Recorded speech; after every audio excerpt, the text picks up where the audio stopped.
it's beautiful. Everyone's kind of a little bit more chilled. Everyone's appreciative of where we live in this country. But like for the likes of myself, like all my children were born in Western Australia. I brought them home to instill their culture, and that is my biggest achievement in my life. Like I'm doing my bilingual teaching degree. My kids are at their whare kura. They're exposed to beautiful people. I've got great friends like these guys who are from Brazil, you know. I've got friends running surf schools and teachers and social workers and just beautiful people who have the time of day to stop and genuinely ask. Community. Yeah. That's it. Community. Kei te pēhea koe, how are you? Oh, kia ora kare. Oh, you know, like I'm genuinely interested in how Leo's trip to Brazil was, because I know that's like one of the first times he's been home in a long time. Like that shit's important. Like, you know, we're connecting earlier while we're having dinner. Like, tell me your story. Where are you from? Where's your vibe? What are you about? You know, like, this is a beautiful community, and I do not regret bringing my tamariki home. Yeah, what an amazing gift. To be surrounded by beautiful people. Them. And so to answer your question, that's what I've been doing here on the Coromandel, you know.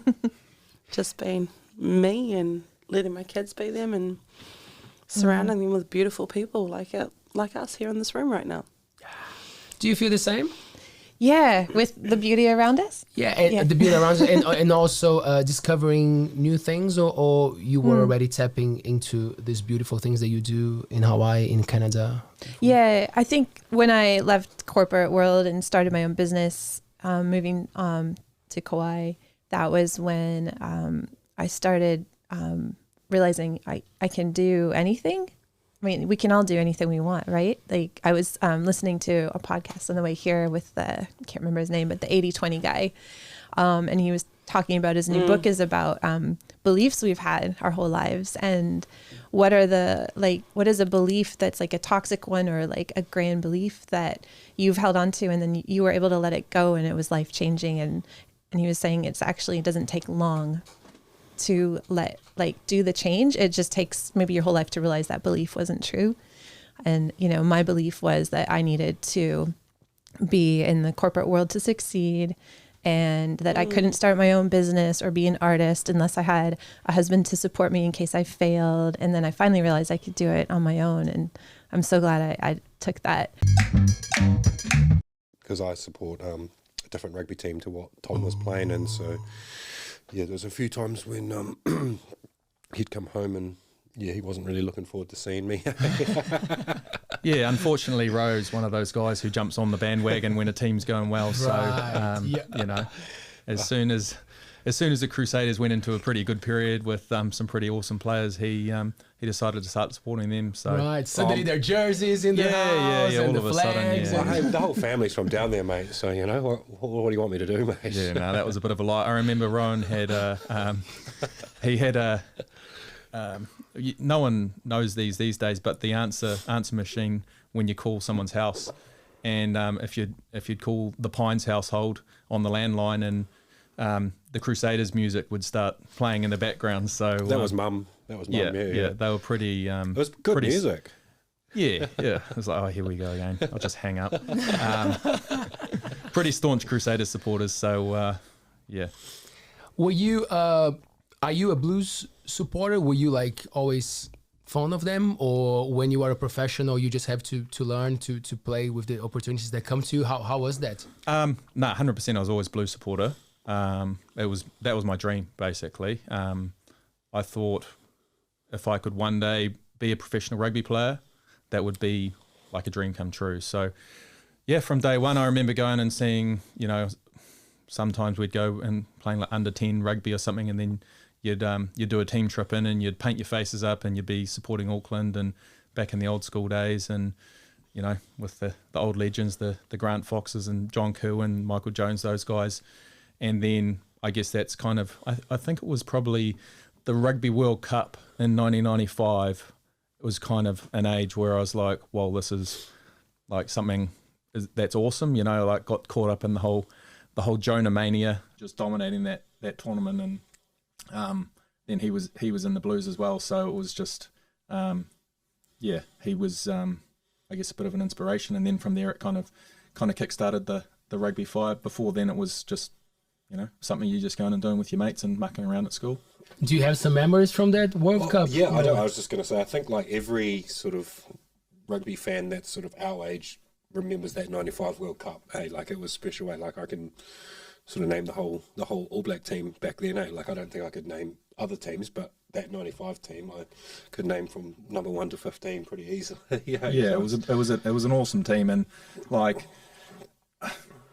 what he did at that time in the game was just completely changed it. Like now there's huge guys all over the place, everyone's doing the weightlifting and stuff like that, but he was just a genetic freak where he was that's just how he was, and he was just absolutely dominating people and kind of changed the game in a way and put it on like the map worldwide. It just really, it was like the first rugby superstar in a way. So I'd still sometimes now like show my son like little clips of Jonah like just running over people, and he's playing rugby now and he's kind of enjoying it, but he doesn't really know what's going on too much. I'm like, have a look at this guy. He, look at how he pumps his legs and just pushes people over and stuff like that. Like try and do that when you're playing. But just an absolute freak. If you are brought up in a surrounding that is like XXX, and then suddenly you're exposed to C, and you don't know the differentials between X and C, you can't necessarily put yourself in C if all you know is X. So it's a big transition for people, and if that's all you know and that's all you've got in your kete, we've got to help one another and talk with them and awhi them, because everyone's got different life experience and stuff. So just be kind. Did you have moments like that you remember clearly looking back of when things started to unfold, like that you started to free yourself? Did you have help or someone chatting, or it was just like self-discovery? In the beginning, it was scary at first for sure, until things started falling into place. And then I think I did have some great ex-colleagues that were great mentors. And then I've had a life coach for 2 years now, and she has been a huge part of my personal growth and development on just like trusting my value and working with just running a business and being really confident in voicing and just being proud of where I am today. And so I think I've been really lucky to have that support. Yeah. There you go. Yeah. I worked with the lady, Belle Lockerbie in Perth, and she was incredible. Oh, yeah. She wrote a book called Be Brave, I think it was. And she talks about that, how us as women undervalue our time and our skills and our quality, and we always undersell ourselves because we've been made out to be the homemakers, not necessarily as valued as the man who has to go and hunt for food and provide for the family and stuff. But the way she talks about us as women is just so inspiring. And life coaches, like that's, 15, 20 years ago, it's kind of like floozy chit-chat. But nowadays, like I feel like we're so distracted by all the things and technology and everything that's going on in our lives that sometimes you actually do need someone to give you a swift kick up the butt and like, hey, this is what you're great at. Do this, this, this. Yes. It must be cool to be a fan, to grow up watching those legends, and I guess you're friends with some of them, or when you were playing as a pro, you got to play with some of them, and it must have been an interesting journey for you. Yeah, it was a little bit like first getting into that scene is a little bit, I guess, I don't know, a little bit daunting in a way. You kind of, as a young guy, when you're kind of going in there and like, oh my gosh, these are all the guys I've kind of, I never used to miss a Blues game growing up. We used to, the one night we were allowed to stay up late on a Friday if the rugby was on or whatever. And as I sort of got older and older, I, still still never miss a Blues game. And then you're kind of going in there and you're kind of training with them, and you're, you know, pushing each other around and competing with each other. And it was pretty eye-opening to see just the level of competition within the squad as well. It was something I'd never really experienced before, some of the most competitive guys. And then you kind of understand why they're so successful, and, you know, some of the trainings and the competitiveness when you're doing just drills or, you know, conditioning games, and like guys are about to start fist fights over, you know, stupid things in the game, but it's just that competitive. That's just who they are as people. It's just that competitive nature is just right up there. So you kind of soak it in, and then you're like, okay, well, how can I add that to what I do? Because you know, that's how you get better. When you're a young guy, you try and emulate what those top guys are doing as well. So it was quite daunting initially, though. Well, because what young guys were you sort of looking up to? Because I remember back in the day you were playing in the backs, and then you sort of transitioned into the forwards somewhere along there. How did that happen? Yeah. I used to rate myself as a first five. Used to love goal kicking, and then I guess once I sort of got to high school, probably lost a yard of pace. Used to win all the cross countries, all the 100-meter races, like growing up, until about probably form 2. That's when people started overtaking me, and then slowly, it's funny. My dad always said, because he used to play rugby down in Manawatu too, and he was a hooker as well. And he's like, at some stage you'll end up in the forwards. And I was like, I don't think so. I'll keep playing in the backs with the fancy guys, and just lost a little bit of pace compared to some of the fast guys, and then ended up transitioning into hooker. And turns out I was okay at throwing the ball in one team, and that was where a spot was. So just kind of ran with it, and just kind of rolled on from there. Us as women undervalue our time and our skills and our quality, and we always undersell ourselves because we've been made out to be the homemakers, this is not necessarily as valued as the man who has to go and hunt for food and provide for the family and stuff. But the way she talks about us as women is just so inspiring, and life coaches, like, that's, 15, 20 years ago, it's kind of like floozy chit-chat. But nowadays, like, I feel like we're so distracted by all the things and technology and everything that's going on in our lives that sometimes you actually do need someone to give you a swift kick up the butt and be like, hey, this is what you're great at. Do this. Yes. Yeah, I've had a few swift kicks up the butt. It's, I've been, I think we all think, and if you believe everything that's coming through that brain, then it can be really tough when you need to be standing on your own and confident. So like having that help to separate those thoughts from what's going on in real life is important. Were there techniques, or it's more about the conversations and each case is a case, or is a thing of like, follow these steps and they should work? Yeah, there's a technique, and if I just, since I'm not a life coach, but I'll just break down the most helpful one for me was noticing an action, like because that's the easiest thing to notice. And then from that, maybe what was the thought or feeling that, like, maybe I eat half a bag of cookies because I'm stressed out, which I used to do a lot of. And then actually realizing why, stopping and noticing, that's the action, but what's going on behind it. Because actions, I think, are easier to notice than your feelings or your thoughts. Does it require more preparation for a rugby game or to sell a house in Auckland? It really depends.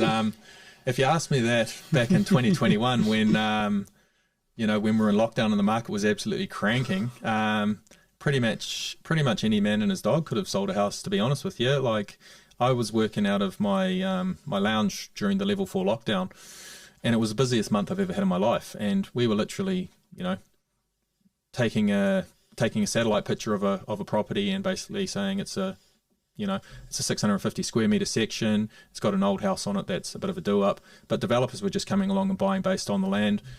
2-week auction, and you'd have 10 to 15 people fighting over it, basically. So back then that was a crazy time, and I guess pretty easy, but things have definitely changed a fair bit now. So it's as the market changes and it gets harder and harder, then that's when I guess having a bit more of an experienced agent who knows what they're dealing with and has been through a few different times and really, I guess, earns their money. And then you probably didn't need an agent as much back then, but you probably need an agent a lot more now. So yeah, I guess it kind of flows with the market. But preparing for a rugby game as well, it's one of those things that you just it does come with experience, and you learn what works for you, and you kind of get, you're kind of trying to figure out what works for you initially and trialing sort of different things. And you might have a really good game one week and you go, oh, what do I do there?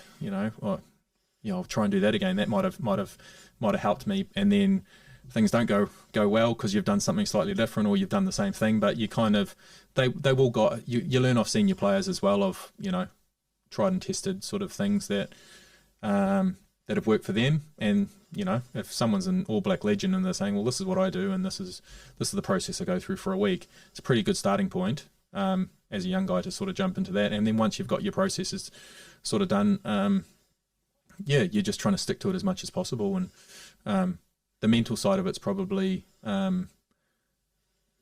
you definitely learn that as well, because you can burn up a lot of energy kind of stressing before a game, and you learn processes to actually go, okay, well, I'm not going to do that. I'm going to stay really relaxed, but then I'm just going to have little windows where I go in and I just go over everything and get right in the zone, and kind of give yourself a 10 to 15 minute window where you're visualizing and going through all the things you can control in the game that you want to try and achieve. There's going to be a lot of stuff that pops up that's just, unexpected, and you just got to play the game. But the stuff that you can control, like certain roles that you've got, you can kind of visualize them for a little intense window, and then just forget about it, and then go back to it again maybe later on the night before the game, and then morning of the game as well. And then you kind of feel like, oh no, I've done that work there. I don't need to worry about anything that may or may not go wrong. I've done that work. I know that I know what I'm doing. Is that pretty you just going through the processes of rugby games? But is that similar to real estate, with your job, just following certain processes of? Yeah, 100%. It's all about process. With a lot of the time, whether you're selling a house that might be worth $400,000 or you're selling a house worth $2 million, a lot of the conversations that we're having are very similar. It's just obviously you're talking about different numbers, but the more you can keep the process of, I guess, a very structured sort of system in place, and what information you need to be giving to people, and people just want to know that you're doing the best by them and giving their house every opportunity to, I guess, sell for the best price possible, and you've got this process and this is what works.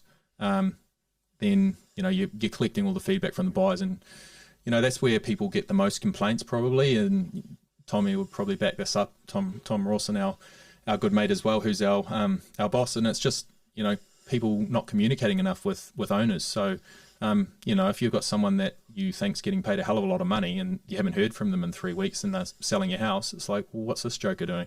So we'd be really focused on just that communication. You set up a WhatsApp group, and you kind of, anytime anything's happening, you're sort of giving them feedback the whole time, and then each week you're kind of calling everyone back that's been interested in providing that feedback to the owner as well. So so at the moment it can be really hard conversations, because when the market's going up, the price is normally, you've said it's the price might be around this level, but then the market's moved up.